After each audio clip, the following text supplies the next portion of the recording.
Hello, hello. This is Jana Hancock with the Feel Good, Get Tough podcast.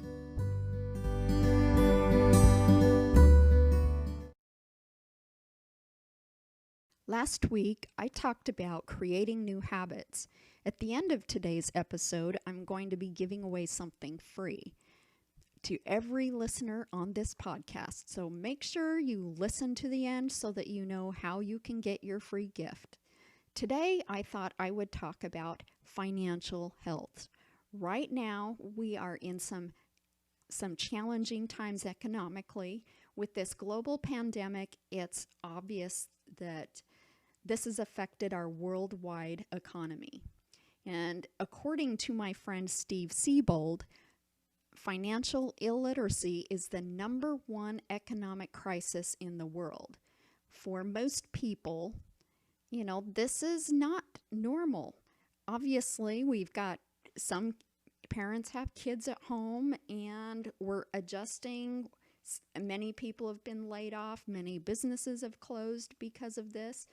But what I'm here to do is to help you create a new normal and give you some tools that will help you with financial literacy.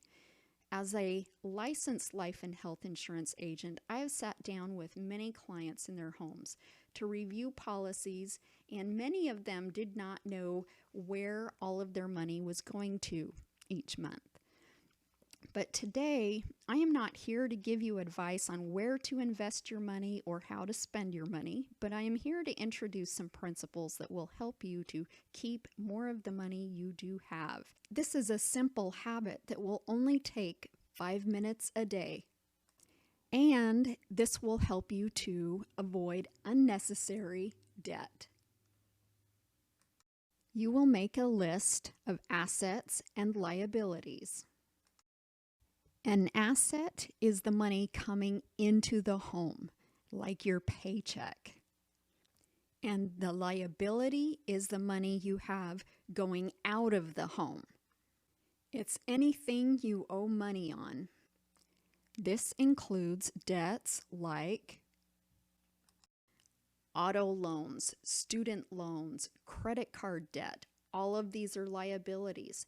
And in some cases, also your house is a liability, because if you're spending more on maintenance for that house to live there, or if you're not making money on the real estate that you do have, then that's when it's a liability. And just to let you know, every kind of debt can be negotiated, and right now, because of this pandemic, banks are being a little bit more lenient.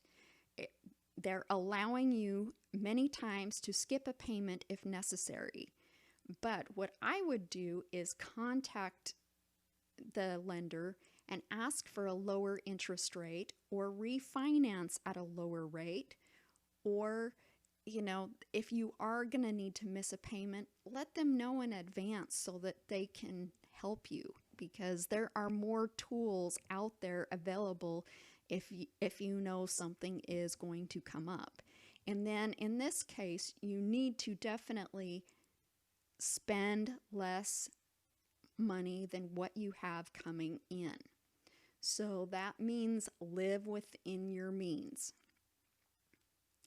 And right now, there are debt consolidation loans you can get if you need to lump all of your debt together and pay it down with a simple debt consolidation loan.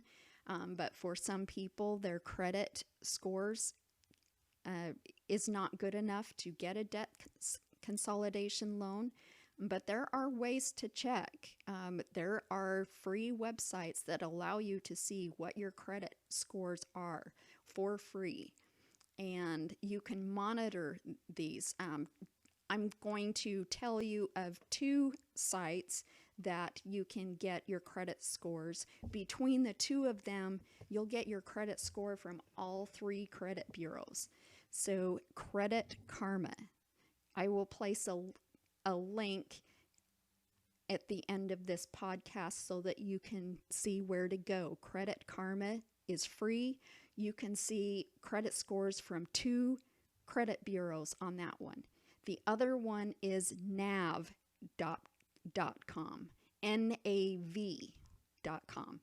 That allows you to not only keep track of your personal credit score with Experian, but it also, if you own a business, you're able to track your credit score with your business as well on that site. But anyway, there are a few other ways you can get out of debt. There's also credit card companies right now that are offering a 0% interest. For example, I know Wells Fargo's got one going that is an 18-month rate, 0% interest. And they have a low interest rate of 3% for balance transfers. But one of the ways you can find out where the best interest rates are on credit cards is go to nerdwallet.com. And then, if you can negotiate some of your debt, then what you should use is the snowball method to pay off your debt. And what this means is for the credit card you owe the most money on that has the highest interest rate, that's the one that needs to be paid off first. So what you'll do is you will make only the minimum payment on the rest of the cards, and you'll double up on your payments on your card that is the highest until you pay the highest interest rate off first. Then you'll go to the next card and then the next card until you have no more debt. I'm going to share a quote with you. It's a quote by David Bach. Money comes and goes, but health is your greatest wealth. Many parents don't know how to teach their kids about money, while other parents do teach their children about money. I know I did not learn about money in school. I really didn't. I wish I would have learned those tools when I was young, but with this simple thing that I have introduced here, assets and liabilities, that's something easy you can teach to your kids. And I've got one more thing that will help you to teach your kids in an easy way. So today, on today's podcast, I am giving away a book from a friend of mine, Steve Siebold, that wrote this book. It's called How Money Works.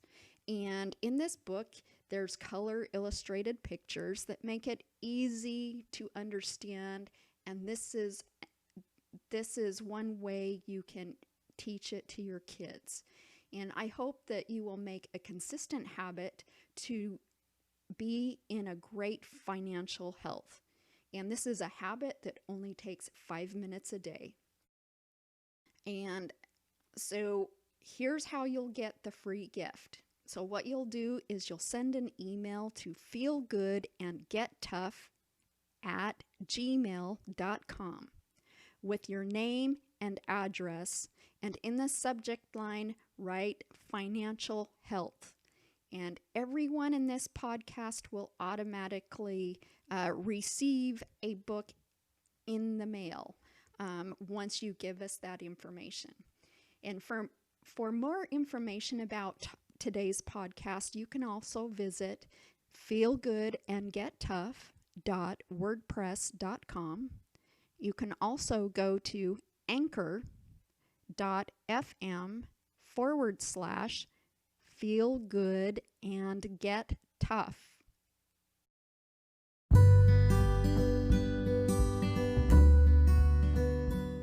Thank you for listening to the Feel Good, Get Tough podcast.